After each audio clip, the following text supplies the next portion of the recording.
పిల్లలు కావాలని మీ కలను నెరవేర్చుకోండి. సంప్రదించండి హెగ్డే ఫెర్టిలిటీ, హైదరాబాద్, తెలంగాణ.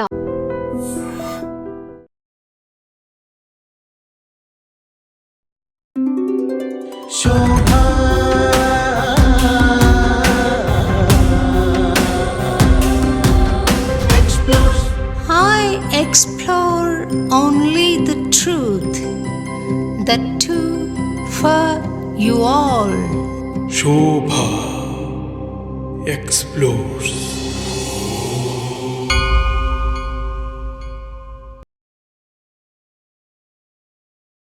షణ్ముఖప్రియ, హరిప్రియ మీరిద్దరూ అన్నమయ్యపురం రావడం నాకెంత సంతోషం కలిగిస్తుందో నేను చెప్పలేని మాటల్లో. చాలా సంతోషం మిమ్మల్ని కలవడం, భగవంతుడి సన్నిధానంలో మిమ్మల్ని సంతోషం తల్లి. అల వైకుంఠపురములో నగరిలో నామూల సౌధంబుదాపల మందారవనాంతరామృత సరప్రాంతేందుకాంతోపలోత్పల పర్యక రమావినోదియవు నాపన్న ప్రసన్నుడు విహ్వలనాయేంద్రము పాహి పాయన గుయ్యాలించి సంభ్రమియ. చాలా బాగుంది. మీరు కర్ణాటక సంగీతం ఎవరి దగ్గర నేర్చుకున్నారండి? నాన్నగారి దగ్గర నేర్చుకున్నాం. ఆయన మా మొదటి గురువు. నాన్నగారి పేరమ్మా? నాన్నగారి పేరు వివి సుబ్బరాం. ఈ గురువుల్లో మీ ఇద్దరికి కలిగిన మరపురాని అనుభవం ఏదైనా పంచుకుంటారా? ఖచ్చితంగా. మొదట నాన్నగారు, తర్వాత రాధా జయలక్ష్మి గారి దగ్గర నేర్చుకున్నాం. వాళ్ళ తర్వాత ప్రొఫెసర్ టిఆర్ సుబ్రహ్మణ్యం గారు, ఆయన పెద్ద జీనియస్, ముగ్గురు దగ్గర నేర్చుకున్నాం. మరపురాని అనుభూతి అంటే ముగ్గురిది. నాకు కొంచెం క్రికెట్లో ఇంట్రెస్ట్ ఉండేది. సో అప్పుడు వెళ్ళి మేము పాడుతుంటే అప్పుడు విని ఒకరోజు అన్నారు, మీరు ఆవిడ చాలా ముద్దుగా అన్నారు మాతో, అస్సలు కోపించుకునేవారు కాదు. అది వచ్చి మాకు ఒక పెద్ద ఆశీర్వాదం. మీరు పాడిన ఫస్ట్ కాన్సర్ట్ ఏంటి? ఫస్ట్ కాన్సర్ట్ అంటే బట్ చెన్నైలో, అక్కడ మా మొదటి కచేరీ. మీరిద్దరి వాయిస్ ప్రాక్టీస్ మూలాన వచ్చిందా, లేకపోతే స్వతసిద్ధంగా అట్లా కుదిరిందా? అంటే మేము డెలిబరేట్గా అలాగే ఉండాలని ప్రాక్టీస్ చేసింది కాదు.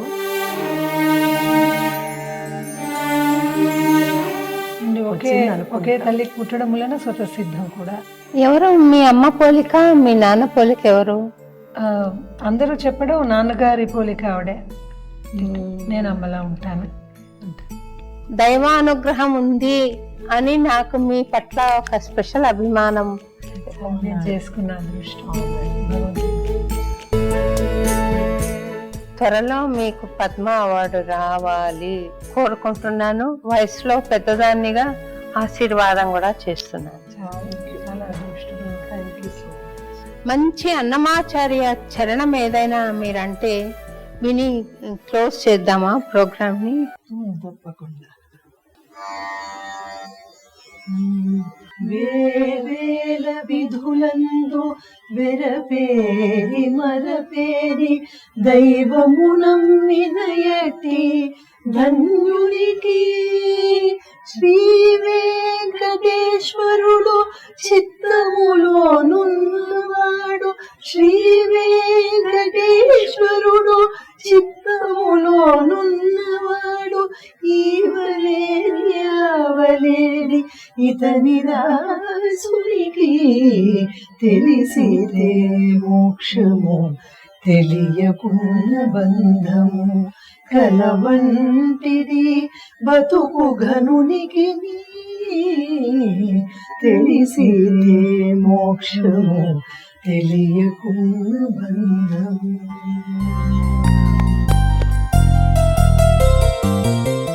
నమస్కారం అండి. నమస్కారం. చాలా సంతోషం. మీరిద్దరూ షణ్ముఖప్రియ, హరిప్రియ మీరిద్దరూ అన్నమయ్యపురం రావడం నాకు ఎంత సంతోషం కలిగిస్తుందో నేను చెప్పలేని మాటల్లో. మాకు కూడా మేము చిన్నప్పటి నుంచి మిమ్మల్ని మీ పాట అది విని మీరు ఇంత స్థాయిలో దీన్ని నిర్మించడం అది మేము మొదటిసారి ఇక్కడికి రావడం మాకు చాలా బ్లెస్డ్ ఫీలింగ్ అంటారు కదా, అది ఒక పెద్ద ఆశీర్వాదం. చాలా సంతోషం మిమ్మల్ని కలవడం, భగవంతుడి సన్నిధానంలో మిమ్మల్ని సంతోషం తల్లి. ఈ కార్యక్రమాన్ని మీరు అల వైకుంఠపురంలో అనే సినిమాలో ఒక పోతనామాత్యుడి పద్యం పాడారు, చాలా బాగుంది. అది నేను సినిమాలో విన్నానమ్మా, నాకు అది గుర్తుండిపోయింది. తోడిలో పాడారు అనేది మళ్ళీ వినే అవకాశం నాకు రాలేదు. ఒకసారి ఈ కార్యక్రమం ఆ పద్యంతో పాడి ప్రారంభిద్దామా? మీరు పాడతారా? Thank you.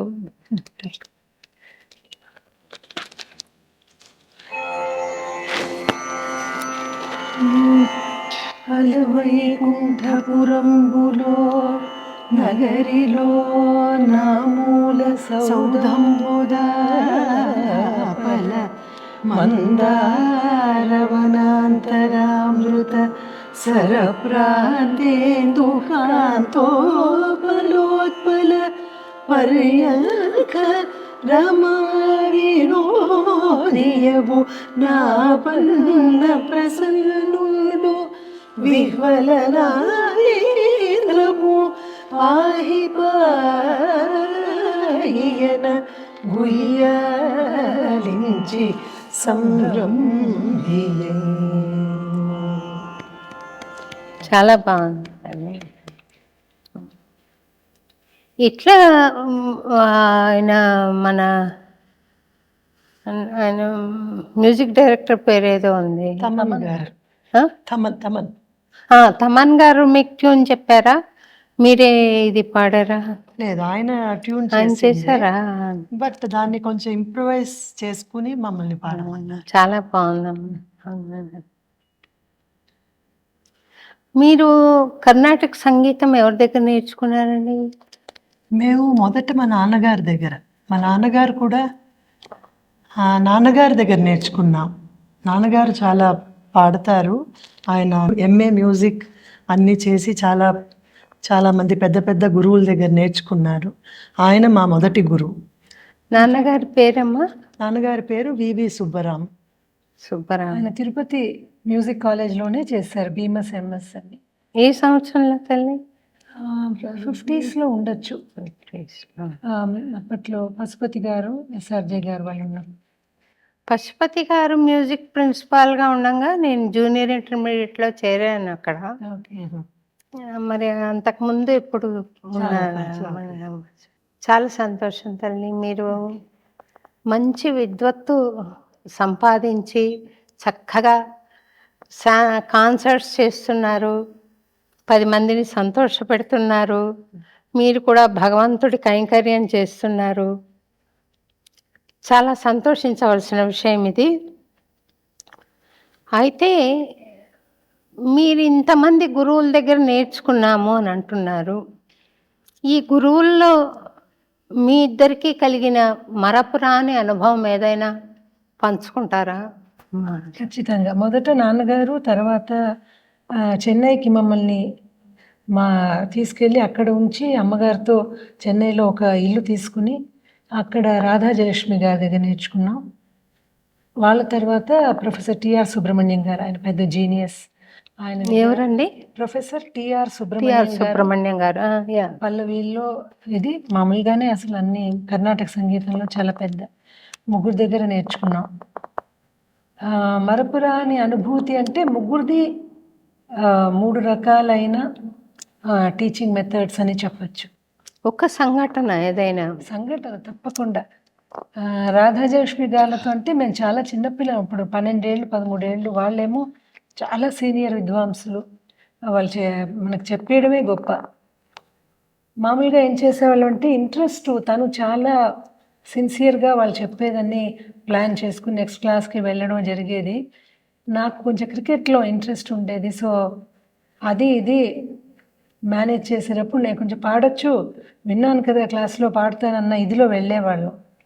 అప్పుడు వెళ్ళి మేము పాడుతుంటే అప్పుడు విని ఒకరోజు అన్నారు, మీరు ఏం పాడాలో మీరు అనుకుని వస్తున్నారు ఇంట్లో, ఇంకా మీరు ఇది కుదరదు, నేను అడుగుతాను అది పాడాలి, అప్పుడు కానీ మీకు ఎంత పర్ఫెక్షన్ ఉందో తెలియదని. అది ఆవిడ చాలా ముద్దుగా అన్నారు మాతో, అస్సలు కోపించుకునేవారు కాదు.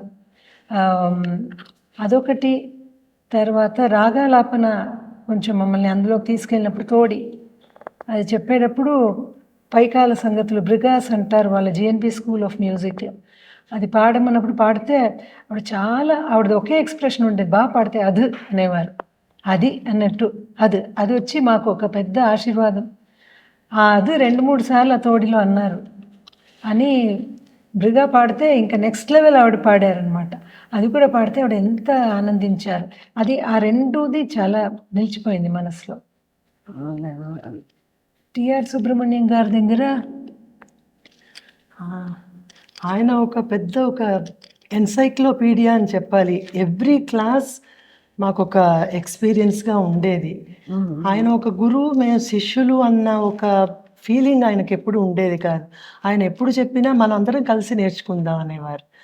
సో అలాంటి ఒక మహా విద్వాంసుడు దగ్గర మేము నేర్చుకోవడం అన్నది ఆల్మోస్ట్ 13-14 ఏళ్ళు. అదే ఒక పెద్ద ఎక్స్పీరియన్స్. చాలా మరపులాని సంఘటనలు ఆయనతోటి క్లాస్కి వెళ్ళడం, కూర్చోవడం.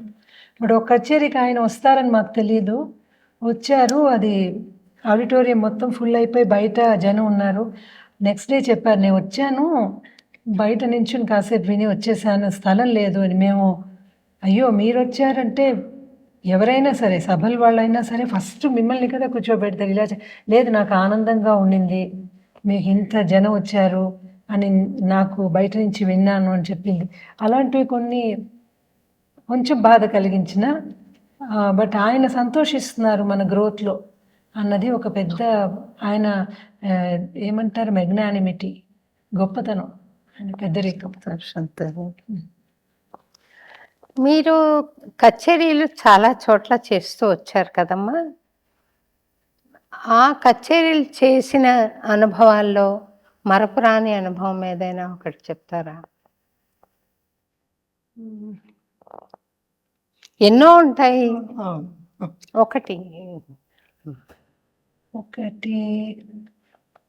అంటే ఒకటి స్వామి దగ్గర పాడింది, పుట్టపర్తి సత్యసాయిబాబా గారి దగ్గర 2004లో పాడినప్పుడు. ఆయన పక్కనే ఇలా కూర్చుని వింటారు. వినేటప్పుడు అయిపోయింది, కాన్సర్ట్ క్లోజ్ చేసి అన్నీ ప్యాక్ చేసేసాక ఎందరో మహానుభావులు పాడతారా అన్నారు. ఎందరో మహానుభావులు అంటే మేము పాడాలి అంటే ముందుగా ఇంట్లో ఒక మాట చరణాలు ఒకటి తర్వాత ఏదైనా చూసుకుంటాం. సో ఆ రోజు కానీ స్వామి అడిగాక మనం లేదని చెప్పలేం కదా, కాబట్టి పాడతామని మళ్ళీ కూర్చుని పాడి ఒక్కటి కూడా తప్పు పొల్లు పోకుండా వరుసగా పాడేసాం. ఆ తర్వాత ఆయన మమ్మల్ని బ్లెస్ చేయడం, స్పెషల్గా ఏదో ఆశీర్వాదం చేయడం, ఇవన్నీ మనసులో నిలిచిపోతుంది. అంటే మనం పర్వాలేదు, సంగీతంలో ఏదో కొంచెం తేరుతున్నాం అన్నది మనసులో ఆనందం. సంతోషం తల్లి. స్వామి దగ్గర పాడే మహద్భాగ్యం నాకు కొన్నిసార్లు వచ్చింది. స్వామి దగ్గర పాడే అనుభూతి, it's a different kind of experience all together. ఎంత పెద్ద వేదికల మీద పాడినా సాక్షాత్తు భగవంతుడనే అవతారమూర్తి ముందర పాడగలగడం అనేది మంచిగా. మీకు ఆ అనుభవం కలిగింది, చాలా సంతోషపడుతున్నాను. చాలాసార్లు. మీరు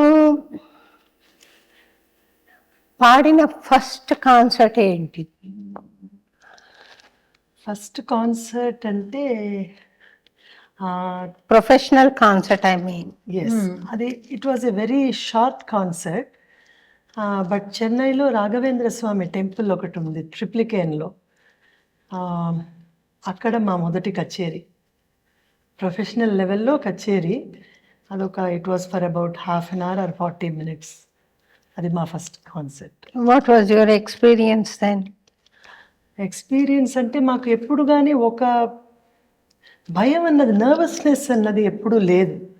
కానీ మనోధర్మ సంగీతం అన్నది మేము ఇంట్లో ఎంత ప్రాక్టీస్ చేసినా కచేరీలో పాడడం అన్నది అది ఫస్ట్ టైం. రాగం స్వరం అది కొంచెం మాకు భయంగా ఉండింది, but we somehow pulled it of.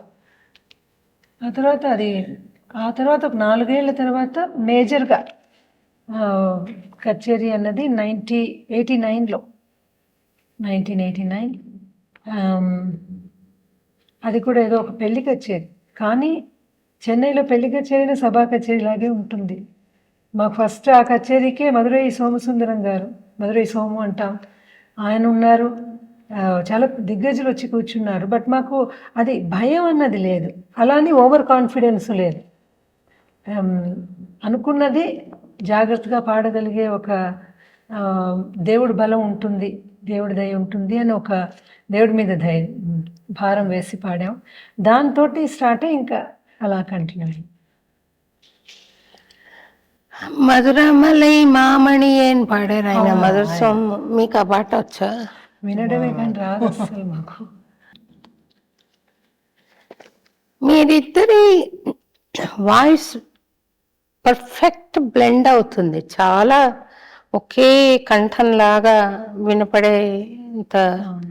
అది ప్రాక్టీస్ మూలాన వచ్చిందా లేకపోతే స్వతసిద్ధంగా అట్లా కుదిరిందా? అది అంటే మేము డెలిబరేట్గా అలాగే ఉండాలని ప్రాక్టీస్ చేసింది కాదు. ప్రాబబ్లీ మేము చిన్నప్పటి నుంచి పాడడమే, ఎప్పుడు విడిగా పాడింది లేదు. నేర్చుకోవడం పాడడం అంతా కలిసి పాడడం మూలాన మేబీ అది న్యాచురల్గా వచ్చినట్టు. అండ్ ఒకే తల్లికి పుట్టడం వలన స్వతసిద్ధం కూడా కారణమైంది. ఎవరు మీ అమ్మ పోలిక మీ నాన్న పోలిక ఎవరు? అందరూ చెప్పడం నాన్నగారి పోలిక ఆవిడే, నేను అమ్మలా ఉంటాను. అమ్మ ఉన్నారమ్మా ఇప్పుడు కూడా? లేదు, మాకు ఆ అదృష్టం లేదంటే 27 ఏళ్ళు 28 ఏళ్ళు అయిపోయింది అమ్మగారు వెళ్ళి. చాలా చిన్న పిల్లల. మీ పాట విన్నారు కదా? విన్నారు. మేము అంటే కాన్సర్ట్స్ ఇవ్వడం అదంతా చూశారు. చూసారా? నాన్నగారు ఇప్పుడు 1 year అయింది. ఆయన 90 ఏళ్ళు నిండి పోయిన సంవత్సరమే ఆయన ఇదయ్యారు. బట్ అమ్మగారు చూశారు, మేము పైకి రావడం, మాకు పేరు ప్రఖ్యాతులు రావడం చూశారు. మేము బాగా పాడడం విన్నారు. అది ఏమనేవారు అమ్మ మీరు పాడుతున్నప్పుడు? అమ్మ కూడా పాడేవారు, చాలా బాగా పాడేవారు. అంటే క్లాసికలీ అంత డీప్లీ ట్రైన్డ్ కాకపోయినా సెమీ క్లాసికల్ అండ్ పాత తెలుగు పాటలు చాలా బాగా పాడేవారు. కాబట్టి అమ్మ ఏమనేవారంటే కొన్ని ఈ లైటర్ అంటే మన కాన్సర్ట్ ఎండ్లో అంతా పాడతాం కదా, ఇప్పుడు అన్నమాచార్య కృతులైనా సరే వేరే ఇంకేది పాడినా కూడా చాలా చిన్న చిన్న నువాన్సెస్ గమనించి ఇలా పాడకూడదు, అంత హెవీగా ఉండకూడదు, అక్కడ ఎలాగా ఇంకా ఎక్స్ప్రెసివ్గా ఇంకా ఎంత వాయిస్ మాడ్యులేషన్ ఎలా పాడాలన్నది చాలా shoes to be very particular. అంటే అన్నమాచార్య కృతులని కాదు ఎస్పెషల్, ఎందుకంటే అన్నమాచార్య మనకి భైరవి దాంట్లో కూడా ఉంది, రాగాన్ని బట్టి ఆవిడ చెప్పేవారు. ఇప్పుడు మనం మెయిన్ పార్ట్లో పాడేది వేరు, లలిత సంగీతం లాగా వేరే ఏదైనా పాడినప్పుడు ఆవిడ చెప్పేవారు కొంచెం వాయిస్ తేలిక చేసి మాడ్యులేట్ చేసి పాడాలి మీరు అని. బట్ అమ్మ నాన్నగారు ఇద్దరు కూడా ఎక్కువ మమ్మల్ని ఇంకా పొగిడి ఆహా ఓహో మీరు ఇది అది ఎప్పుడు అనేవారు కాదు, న్యాచురల్గా ఆర్గానిక్గా ఉండేది. అలానే క్రిటిసైజు చేసేవారు కాదు. మా అమ్మ కూడా చాలా మంచి సింగర్ అండి, బాగా పాడేవారు. కాస్త కూస్త వాయిస్ మాడ్యులేషన్ నాకు అబ్బిందంటే మా అమ్మదనమాట.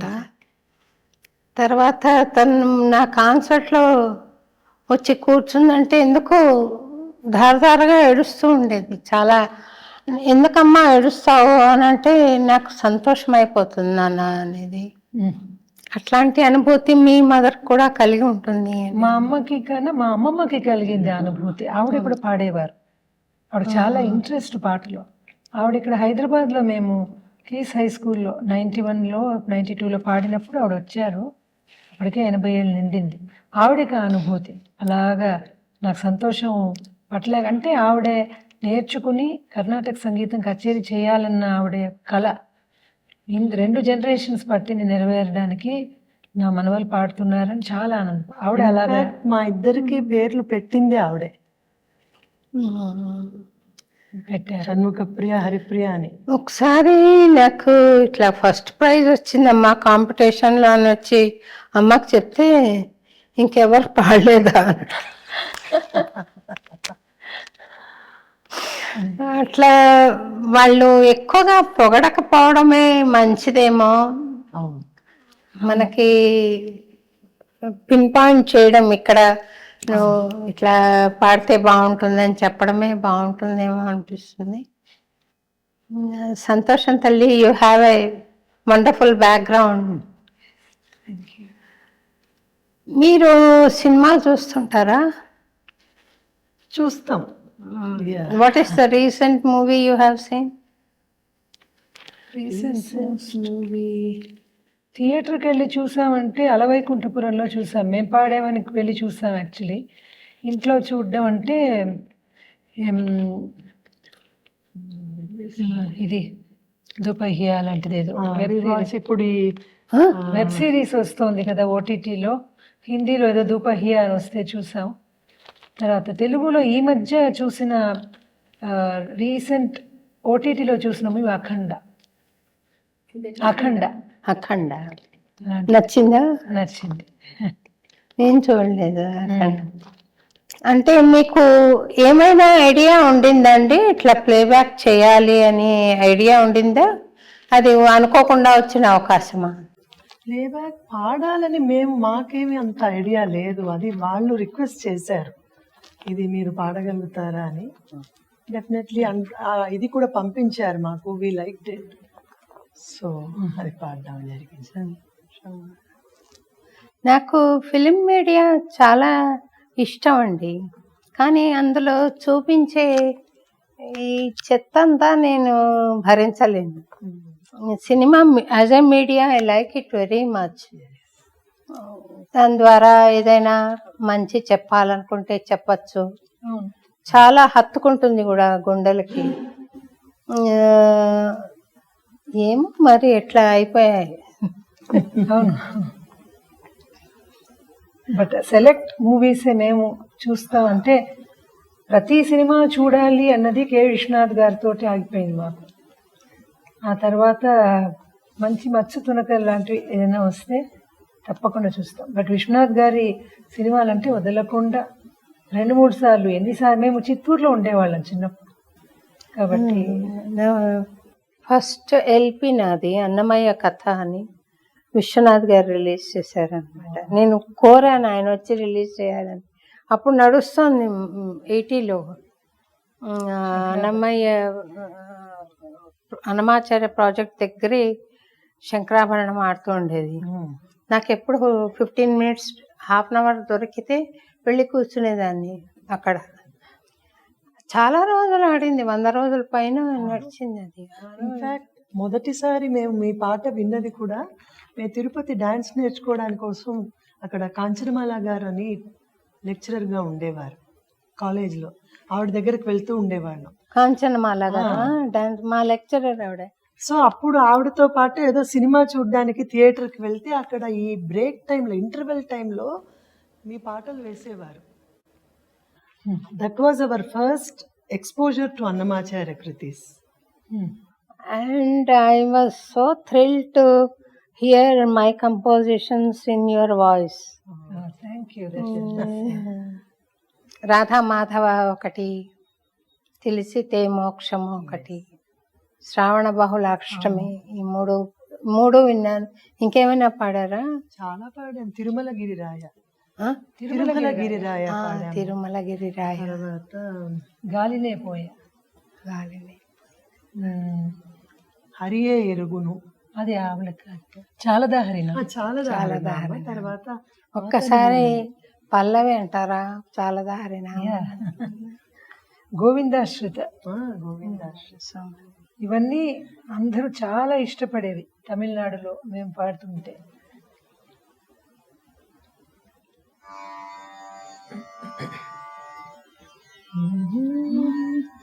చాలదా హరినామ సౌఖ్యామృతము తమకు చాలదా హితవైన చవులెల్లను సదా చాలదా హరినామ సౌఖ్యామృతము తమకు చాలదా హితవైన చవులెల్లను సదా. సంతోషం తల్లి. మీరు పాడిన రాధా మాధవరతి చరితంతి నేను ఫేస్బుక్లో షేర్ చేశాను. ఏమంటారు మీరు పాడిన వర్షన్ షేర్ చేశాను. తను సునీత పాడింది ఇక్కడ అన్నమయ్య పాటకు పట్టాభిషేకంలో. అది మీది కలిపి నేను షేర్ చేశాను. Nice to hear this composition in there voices. ఇంకా మీరెన్ని అన్నమాచార్య కీర్తనలు పాడగలుగుతారమ్మా? నావే అని కాదు, జనరల్గా చాలా వచ్చు. అంటే మాకు ఇప్పుడు మీది విని చాలా ప్రాక్టీస్ చేశాం. బాలకృష్ణ ప్రసాద్ గారివి చాలా. అది కాకుండా వేదవ్యాస ఆనంద్ భట్టార్ గారు అని ఉన్నారు, మీకు తెలుసునేమో. ఆనంద్ భట్టార్ గారు మీకు తెలుసా? ఆనంద భట్టర్. ఆయన చాలా ట్యూన్ చేశారు. అబౌట్ ఒక 100 పాటలు దాకా ట్యూన్ చేసి మేము పాడాం. సిడీస్ అవి రిలీజ్ చేసాం. 200 కీర్తనస్ పాడు. అంతకన్నా పైన మొన్న ఎప్పుడో అది నాన్నగారు చెప్పేవారు, ఎప్పుడు మీరు పాడే లిస్ట్ వేసి పెట్టుకోవాలి, ఎన్ని వచ్చు అన్నది రాసి పెట్టుకోవాలమ్మా అంటే నేను మొన్న వేసాను. యాక్చువల్లీ 200 పైన వెళ్ళింది. ఏం చెప్పారమ్మా నాన్నగారు? ఎప్పుడు మీరు నేర్చుకున్న కృతులు అన్నమాచార్య అయినా సరే ఏదైనా మనకు వచ్చింది ఒక ఇండెక్స్ తోటి ఒక పుస్తకంలో రాసుకోవాలి. అకారంలో అయితే ఎన్ని కృతులు తీసుకోవడం ఈజీగా ఉంటుంది. మనకు వచ్చిన కృతులు రాసుకుంటే కచేరీకి వెళ్ళేటప్పుడు ఏం పాడాలని ఆలోచించడం ఒక్కసారి రెఫర్ చేస్తే మనకి ఈజీగా ఉంటుంది. ఆ రోజు ఇది పాడొచ్చు అని. నేను టీటీడీలో ఆర్టిస్ట్గా ఉన్నప్పుడు ఇక్కడికి వచ్చిన కొత్త రోజుల్లో బోల్డ్ని కాపీలు మళ్ళీ కొత్త డైరీ కనపడితే చాలు మళ్ళీ రాయడం అన్ని. ఇప్పుడు రాయను. ఒక్కోసారి వాడు తేడా కూడా పుస్తకం కష్టం అవుతుంది. ఆ అలవాటు ఎందుకు పోగొట్టుకున్నానా అని బాధపడుతుంటాను. రాయాలి, రాసినా కూడా మంచిదే పాట, మనం మనసు పాడుతూ ఉంటుంది. రాసితే మనకి ఇంకా తొందరగా మనసులో తెలుస్తుంది. రాతలో రాస్తాము, ఆ ట్యూన్ మనసు హమ్ చేస్తూ ఉంటుంది యాజ్ వి రైట్. ఇంకేదైనా మీ మధుర స్మృతి మాతో షేర్ చేసుకుంటారా ఒకసారి? కచేరీలే, ఎన్నో కచేరీలు పాడిన ప్రతి చోట మాకు ప్రియా సిస్టర్స్ అంటే అన్నమాచార్య అన్న ఒక పేరు వచ్చింది కదా, అది చాలా సంతోషం. పెద్ద పెద్ద వాళ్ళ దగ్గర నుంచి, అంటే పెద్దవాళ్ళని ఎలా చెప్తున్నానంటే సంగీతంతో పరిచయం లేకపోవచ్చు, వాళ్ళ వాక్ ఆఫ్ లైఫ్ అలా ఉండొచ్చు. కానీ ఎక్కడ కనిపించినా ఒక మామూలుగా వినడానికి టైం లేని ఉద్యోగంలో ఆటో నడిపే వాళ్ళ దగ్గర నుంచి కూడా మమ్మల్ని చూసి, అమ్మ మిమ్మల్ని ఎక్కడో చూసాం, మీ పాట వింటాం, మా ఇంట్లో మీ స్తోత్రం నారాయణ స్తోత్రం వింటామని బెంగళూరులో ఎవరో ఒక ఆటో నడుపుతున్న అతను పరిగెత్తుకొచ్చి మాట్లాడారు. ఇలాంటివి మాకు మనసుకు హత్తుకుపోతుంది. అంటే సంగీతం మన గళం ద్వారా భగవంతుడు పాడించినందుకు అందరి మనసుల్లో మనం ఉన్నాం అన్న సంతోషం. ఎక్కడ కనిపించినా ఎవరో ఒకరు వచ్చి అవి ఆ మధుర స్మృతులు రోజు రోజు కనిపిస్తూనే ఉంది. ఎక్కడికి వెళ్ళినా, ఎప్పుడు బయట దేశాలకు వెళ్ళినా వస్తారు, ఫారినర్స్ కూడా కొందరు వస్తారు, మీ పాట మేము విన్నాం, మీ నెక్స్ట్ కచేరీకి అక్కడి నుంచి ఇక్కడికి వస్తానని. ఓ సంగీతానికి మనం ఇన్స్ట్రుమెంట్సే కదా, సంగీతం వల్ల మనకి ఇంత పేరు, ఇంత రికగ్నిషన్. అపార్ట్ ఫ్రమ్ దట్ వాళ్ళ మనసులో మనం ఉన్నాం అన్నది. ఈ కచేరీ పాడుతున్నప్పుడు మీరు కళ్ళు మూసుకుని రాగలాపనం చేస్తుంటారు కదా, చేస్తుంటారు, పాటే పాడుతుంటారు ఒక్కోసారి. పాడుతున్నప్పుడు మీ మానసిక స్థితి ఏంటి? మీరు పాటను అనుభవిస్తుంటారా, నీకు దైవ దర్శనం జరుగుతుందా, లేదా ఆనందం కలుగుతుందా, ఏం జరుగుతుంది? మనం అది ఆనందంతో మనం దాన్ని అనుభవించి పాడితేనే అది ఆ రసికాస్కి వెళ్ళి చేరుతుంది. కోర్స్ అది మనం ఆనందించాలి అని ప్రయత్నం చేస్తే అది కలగదు. కొంతవరకు ఆ సాహిత్య జ్ఞానం మనకు ఉండాలి. సాహిత్యం మనకు ఎప్పుడైతే అర్థమయ్యి దానితో ఆ సంగీతం చేరి మనం అది అనుభవించి పాడినప్పుడే మనకి ఆ అనుభూతి కలుగుతుంది. అది వినే వాళ్ళకి అది will be able to transport ఆ ఎమోషన్. కళ్ళు మూసుకుని పాడినప్పుడు అది ఒక ఒక ఎంప్టీ స్పేస్ లాగా అనిపిస్తుంది. అక్కడ భగవంతుడు ఉన్నారు, కంపోజర్ ఉన్నారు. రాగంలో ఒక మన రాగాలాపనే పాడినా కూడా దాంట్లో కూడా ఎమోషన్ ఉంది, అది అక్కడ ఉంటుంది. నేను ఎప్పుడు చెప్తాను, మనకి ఏమి నచ్చుతుంది కచేరీలో అంటే అది మనం వెళ్ళే వేరే ఒక ప్రదేశానికి వెళ్ళిపోతాం. ఆ ప్రదేశం నచ్చింది, వేరే ఎక్కడ నచ్చదు. ఆ ప్రదేశానికి వాళ్ళు వస్తారు. మనం సరిగా పాడితే మన మనసు అక్కడికి వెళ్తే మన వినే రసికులు, సంగీత ప్రియులు కూడా అదే చోట మనం మీట్ అవుతాం. సో ఐసే ఇంగ్లీష్లో చెప్పాలంటే there is a space that we go into and that is the space I love to be in అని చెప్తాం. చాలా బాగుంది తల్లి. ఇందాక మధుర స్మృతి అన్నప్పుడు ఇప్పుడు గుర్తొచ్చింది. రీసెంట్గా కె విశ్వనాథ్ గారు ఏమో నిష్క్రమించారు కాబట్టి ఆయన పోయినప్పుడు మేము ఒక ట్రిబ్యూట్ పెట్టాం ఫేస్బుక్లో. అంటే చిన్నప్పటి నుంచి ఆయన సంగీతం, ఆయన మూవీస్లో ఉన్న సంగీతం మమ్మల్ని ఎలా హత్తుకుంది మనసుకి, దాని ఇన్ఫ్లుయెన్స్ కూడా మేము పాడే దాంట్లో ఎలా ఉంది అని పెడితే అప్పుడు వాళ్ళ ఫ్యామిలీ నుంచి మాకు మెసేజ్ చేశారు, వాళ్ళ కుమారులు కోడలు వాళ్ళు. ఏమండి, మీ ట్రిబ్యూట్ చూసి చాలా సంతోషించాము, మీకు ఒక విషయం చెప్పాలి. ఆయన ఎప్పుడు మీ పాట వినే ఆఖరిలో కూడా ఆయన పడుకోవాలంటే కూడా అలెక్సాకి చెప్పేవారు, అలెక్సా ప్లే ప్రియా సిస్టర్స్ అనేవారు. అది విన్నప్పుడు ఆహా, మనం విని ఆనందించి ఆయన మూవీస్ చూసి ఆనందించిన ఒకళ్ళు మన సంగీతం విని. అయితే మేము పర్సనల్గా కూడా కలవడం జరిగింది ఒక 2 సార్లు. బట్ ఇంతలా ఆయన మనని ఇష్టపడ్డారు, మన సంగీతాన్ని అన్నది చాలా మధుర స్మృతి. సంతోషం తల్లి. ఆయన పోయినప్పుడు మామూలుగా నేను విజిట్స్కి వెళ్ళాను, కానీ విశ్వనాథ్ గారు పరమపదం చెందారంటే వెళ్ళాను. అనుకోకుండా నానాటి బతుకు నాటకం వాడాను అక్కడ. వాళ్ళ మిస్సెస్ కూడా వీల్ చైర్ మీద వచ్చారు. ఒక చాలా దిగ్గజం అని చెప్పాలి ఆయన. మళ్ళీ అట్లాంటి సినిమాలు తీసే వాళ్ళు వస్తారు.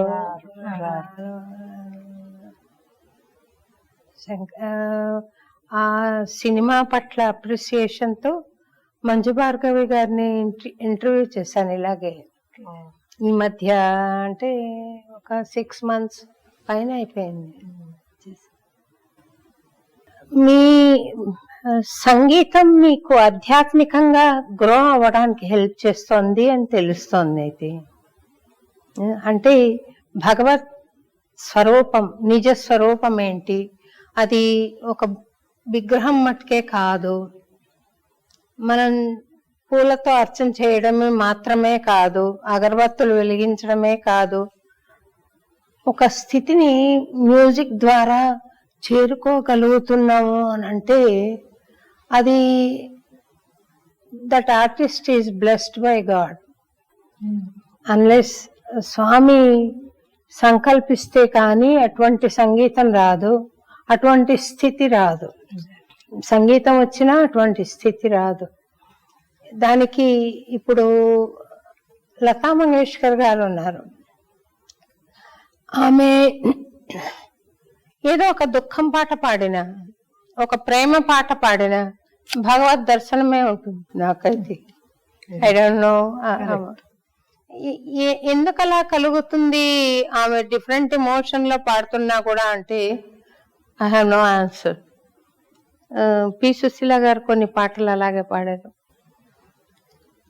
మీ ఇద్దరికి అటువంటి దైవానుగ్రహం ఉంది అని నాకు మీ పట్ల ఒక స్పెషల్ అభిమానం, మీ పట్ల ఒక స్పెషల్ అప్రిసియేషన్ నాకు ఉంది తల్లి.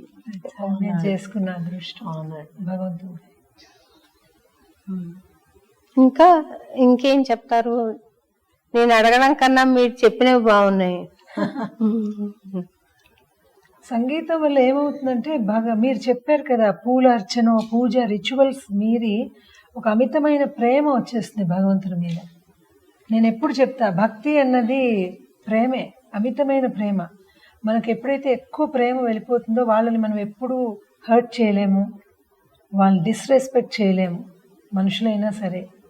సో సంగీతం మూలాన మాకు కలిగింది మీరు భగవంతుడి మీద ప్రేమ, తద్మూలంగా మనలో మానవత్వం పెరగడం, అది మెయిన్గా కావాలి. పెద్దల్ని మన్నించడం. మేము అదే అనుకుంటాం, పెద్దవాళ్ళు ఎవ్వరూ మాకు చూడాలనిపించిన వెళ్ళి ఫస్ట్ చూసేస్తాం.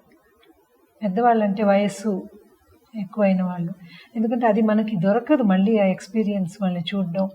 అది మన బంధువుల్లో అయినా సరే, సంగీత ప్రపంచంలో అయినా సరే, అది మేము మాట్లాడుకుంటాం.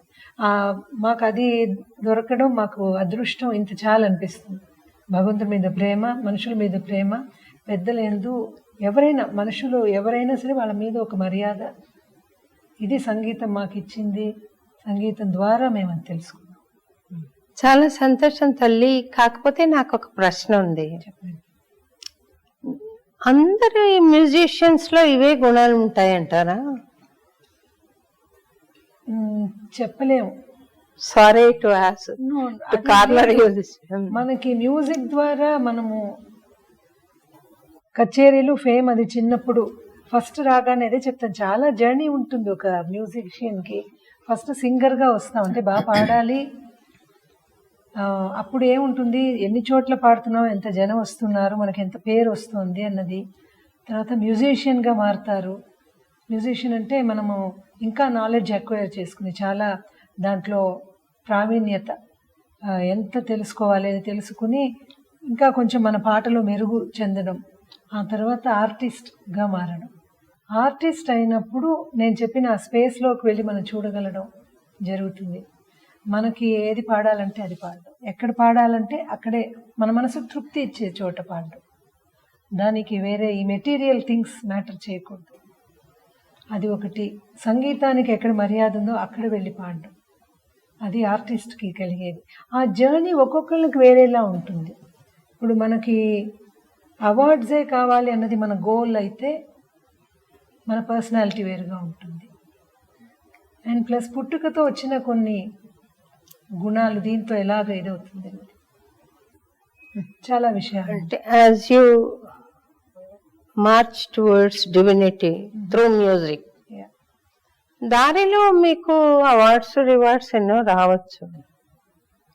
అవి తీసుకోవడంలో తప్పేం లేదు తల్లి. తర్వాత నేను కూడా మనస్ఫూర్తిగా కాంక్షించేది మీ ఇద్దరికి ఏంటంటే, త్వరలో మీకు పద్మ అవార్డు రావాలి అనేది నేను మనస్ఫూర్తిగా కోరుకుంటున్నాను. వయసులో పెద్దదాన్నిగా ఆశీర్వాదం కూడా చేస్తున్నాను. చాలా అదృష్టం. Thank you so much. అదే అవార్డ్స్ అన్నది గౌరవం, మాకు చాలా రెస్పెక్ట్. అది వస్తే అలాగే వచ్చాయి కూడా, చాలా ఆనర్ చేశారు. తమిళనాడు నుంచి కలైమామణి ఎన్నో వచ్చింది. కలైమామణి చాలా పెద్ద award, highest in Tamil Nadu an artist. So అంటే నేను చెప్పేది మన గోల్ దానికోసమే తపన కాదు. మనం అందరూ అదే మ్యూజిషియన్స్ మోస్ట్లీ సంగీతంలో ఎదగడానికే తపన పడతారు.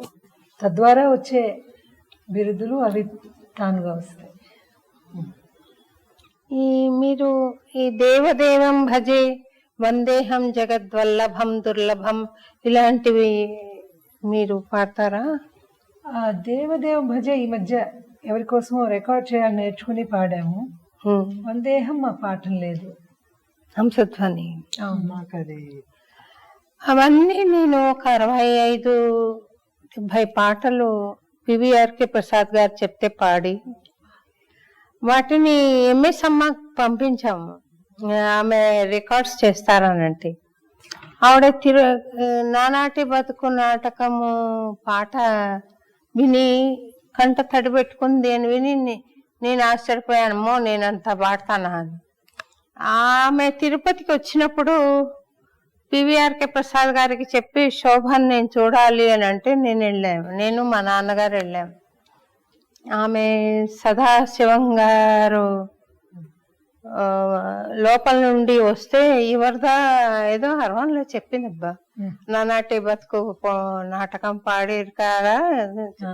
మా ఆయనకు తమిళ్ బాగా వచ్చు, and he loves talking to people in Tamil. మాట్లాడారా మీతో? అయితే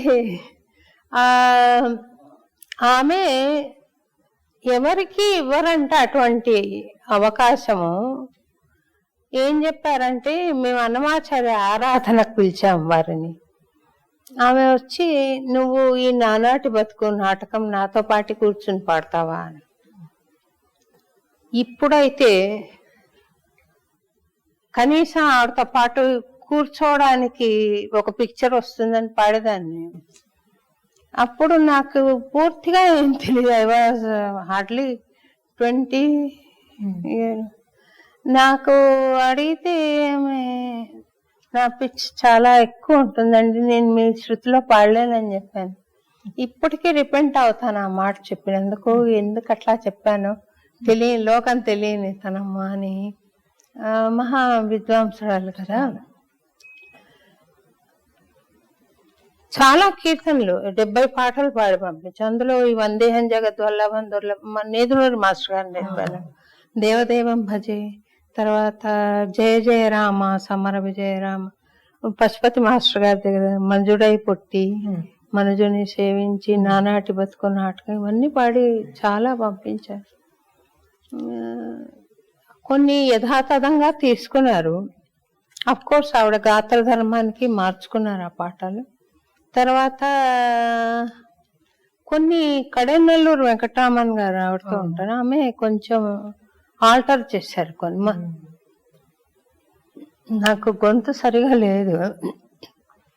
మనుజుడై పుట్టి అని స్టార్ట్ చేస్తారు, మనుజుడై పుట్టి అని మేము పాడేవాళ్ళం. అట్లా చిన్న చిన్న మార్పులు చేసుకున్నారు. ఒక మహా విద్వాంసురాలు అన్నమాచార్య కీర్తనలు పాడేందుకు పూర్తా భక్తిగా ఏదో సేవ చేశాం కదా అని సంతోషం అనిపించింది. కానీ ఎప్పుడు తలుచుకున్నా నాకు బాధ కలిగేది, నేను అట్లా మాట్లాడానే ఆమెతో. చాలా సార్లు తర్వాత మీట్ అయ్యి ఆవిడ రికార్డింగ్స్ లో కూడా ఉన్నాను నేను కొత్త పాట ఒకటి మీ చేత పాడించి రికార్డ్ చేసుకోవాలి అనుకుంటున్నాను. ఎట్లా? తప్పకుండా, ఎనీ టైం నేను చేస్తాను.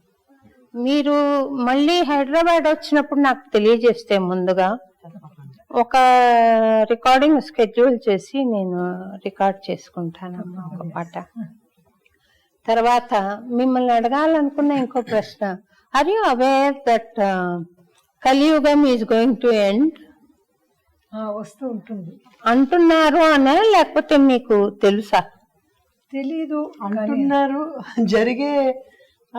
మన చుట్టూ జరిగే ఇవి చూస్తే అది జరుగుతుందని అనిపిస్తోంది. నాకు కాశీనాథ్ మిశ్రా అనే ఒక మహానుభావుడు, ఒరిస్సా అతను, ఇక్కడికి వచ్చారు మొన్న అన్నమాచార్య ఆరాధన ఉత్సవానికి. ఆయన డేటా పూర్తిగా భాగవతంలో ఇట్లా ఉంది, భవిష్య పురాణంలో ఇట్లా ఉంది, కాలజ్ఞానంలో ఇట్లా ఉంది, భవిష్య మాలికాన్ని ఆయన ప్రచారం చేస్తున్నారు, అందులో ఇట్లా ఉంది అని డేటాతో సహా ఇచ్చి it's going to end by 2034. కలికి అవతారం ఆల్రెడీ పుట్టింది, 19 years అయింది. ఎప్పుడు కనిపిస్తాడు అని అంటే 28-30 ఆ ప్రాంతంలో దర్శనమిస్తారు. నేను అన్నాను, కలికి అవతారం అంటే వెంకటేశ్వరుడు స్వామి, సిరుతన్నబ్బుల వాడు సిన్నెక కుంకక కలికి కొసరి కూడే నన్ను వెంకటేశుడు చూడవే సిన్నెక వాడే వెంకటేశ్వరుడే కల్కి అవతారం. ఆయన పట్టుకున్న నందకమే అన్నమాచార్యుల వారు, శ్రీనందకాంశ సంభూతుడు. కాబట్టి ఇక్కడికి రాకపోతే నేను ఆయనను కల్కి అనుకోను స్వామి, తప్పకుండా ఇక్కడికి రావాలి కల్కి అవతారం అంటే. నేను ఎదురు చూస్తున్నాను ఎప్పటి నుండో స్వామి దర్శనం కోసం. మరి పుట్టాడంటే ఇక్కడికి రావాలి అని చెప్పి. ఏమో నీ భక్తి అమ్మా, నువ్వు అట్లా పిలిస్తే వస్తాడేమో అని చూడాలి. సో కల్కి అవతారం మీద ఒక పాట ఉందమ్మా, మీరు కూడా పాడుతూ ఉంటే బాగుంటుంది. అది జనాల్లోకి కల్కి అవతారం వచ్చింది, మనం మంచి మార్గంలో నడుచుకోవాలి, చాలా డిజాస్టర్స్ సిచ్యువేషన్ ఉంది అని చెప్తున్నారు. మయన్మార్ లో జరిగిన భూకంపం గాని ఇవన్నీ కొంచెం ఆ మాట వాస్తవం కదా, ఈ డేటాతో టాలీ అవుతోంది అనిపించినప్పుడు ఎట్లా స్వామి ఈ డిజాస్టర్ సిచ్యువేషన్ నుండి రక్షణ పొందడం అంటే, ఆయన చెప్పింది మాధవ నామం. కల్కి పేరు మాధవ అంట. మాధవ నామం జపిస్తూ ఉండాలి. ద్వాపర యుగంలో కృష్ణుడు అన్నాము, త్రేతాయుగంలో రాముడు అన్నాము, ఇప్పుడు మాధవ నామంతో పిలిస్తే త్వరగా పలుకుతాడు గోవిందుడు. కల్కి అవతారం ఆ పాట మీరు పాడితే బాగుంటుందని అనుకుంటున్నాను. కల్కి అవతారం నేను ఒకసారి మా స్టూడెంట్స్ పాడారు, అది మీతో షేర్ చేస్తాను. మీ కాన్సర్ట్స్ లో కూడా పాడి ఈ మెసేజ్ ని మీరు జనంలోకి తీసుకువెళ్తే ఏమనంటే, ఇట్లా మంచి బిహేవియర్ తో ఉండండి, మంచి క్యారెక్టర్ తో ఉండండి, అది important. What you do is not important, what you feel is more important, what is your heart is more important అని మీ బ్రెయిన్ అక్కడ పక్కన పెట్టండి, మీ హార్ట్ ప్యూర్ గా ఉండాలని చెప్పాలి. మీరు చెప్పగలుగుతారు, మీకు మ్యూజిక్ ఉంది కదా, చెప్పండి. సో ఒక మంచి అన్నమాచార్య చరణం ఏదైనా మీరంటే విని క్లోజ్ చేద్దామా ప్రోగ్రామ్ ని? తప్పకుండా. మీరు మేము ఇష్టపడి పాడే శ్రావణ బహుళాష్టమి పాడచ్చు. తెలిసితే మోక్షం పాడండి. ఫిలాసాఫికల్ చాలా ఇష్టపడేది, జనాలు అంత ఇష్టపడతారంటే తమిళనాడులో కూడా. అంటే అంత మీనింగ్ తెలియకపోయినా వాళ్ళకి అర్థం అవుతుంది కొంచెం వరకు. హైయెస్ట్ ఫిలాసఫీ అది.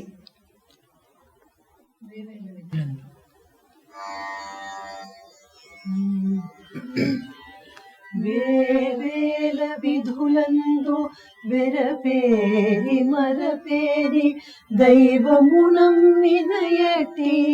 ధన్యునికి శ్రీ వెంకటేశ్వరుడు చిత్తములోనున్నవాడు, శ్రీ వెంకటేశ్వరుడు చిత్తములోనున్నవాడు, ఈవలేని ఆవలేని ఇతని దాసునికి తెలిసితే మోక్షము, తెలియకున్న బంధము కలవంటిది బతుకు ఘనునికి, తెలిసితే మోక్షము, తెలియకున్న బంధము. Very nice. So sweet of you both. మీరిద్దరు టైం స్పేర్ చేసి అన్నమయ్యపురం వచ్చినందుకు, నేను ఈ అవకాశాన్ని తీసుకుని ఐ డ్రీమ్స్ వాళ్ళకి ఇంటర్వ్యూ చేయగలిగినందుకు చాలా సంతోషపడుతూ మీకు హార్ట్ ఫెల్ట్ థ్యాంక్స్ చెప్తున్నాను. మా తరపున కూడా అన్నమాచార్య వెంకటేశ్వర స్వామి ఈ దారిలో ఒక లెజెండ్. మీరు శోభారాజు గారు, మిమ్మల్ని కలవడం, మీ ద్వారా ఈ పంచుకోవడం ఒక ఇంటర్వ్యూ లాగా చాలా సంతోషం. ఇది ఎప్పటికీ ఇంకా నెక్స్ట్ ఇంటర్వ్యూస్ లో ఇది మధుర స్మృతిగా మాకు ఉంటుంది. చాలా సంతోషం. సంతోషం తల్లి, సంతోషం. God bless you. మీకు నిజంగా నేను కోరినట్లుగా భగవంతుడు పద్మ అవార్డు ఇవ్వాలని త్వరలోనే తర్వాత మీకు భగవత్ సాక్షాత్కారం సంగీతం ద్వారా పరిపూర్ణంగా కలిగే అనుగ్రహం ఉండి ఇంకా అద్భుతమైన కాన్సర్ట్స్ పాడాలని, ఎన్నో కీర్తనలు మీరు పాడాలని నేను మనస్ఫూర్తిగా కోరుకుంటున్నాను. Thank you so much. Thank you.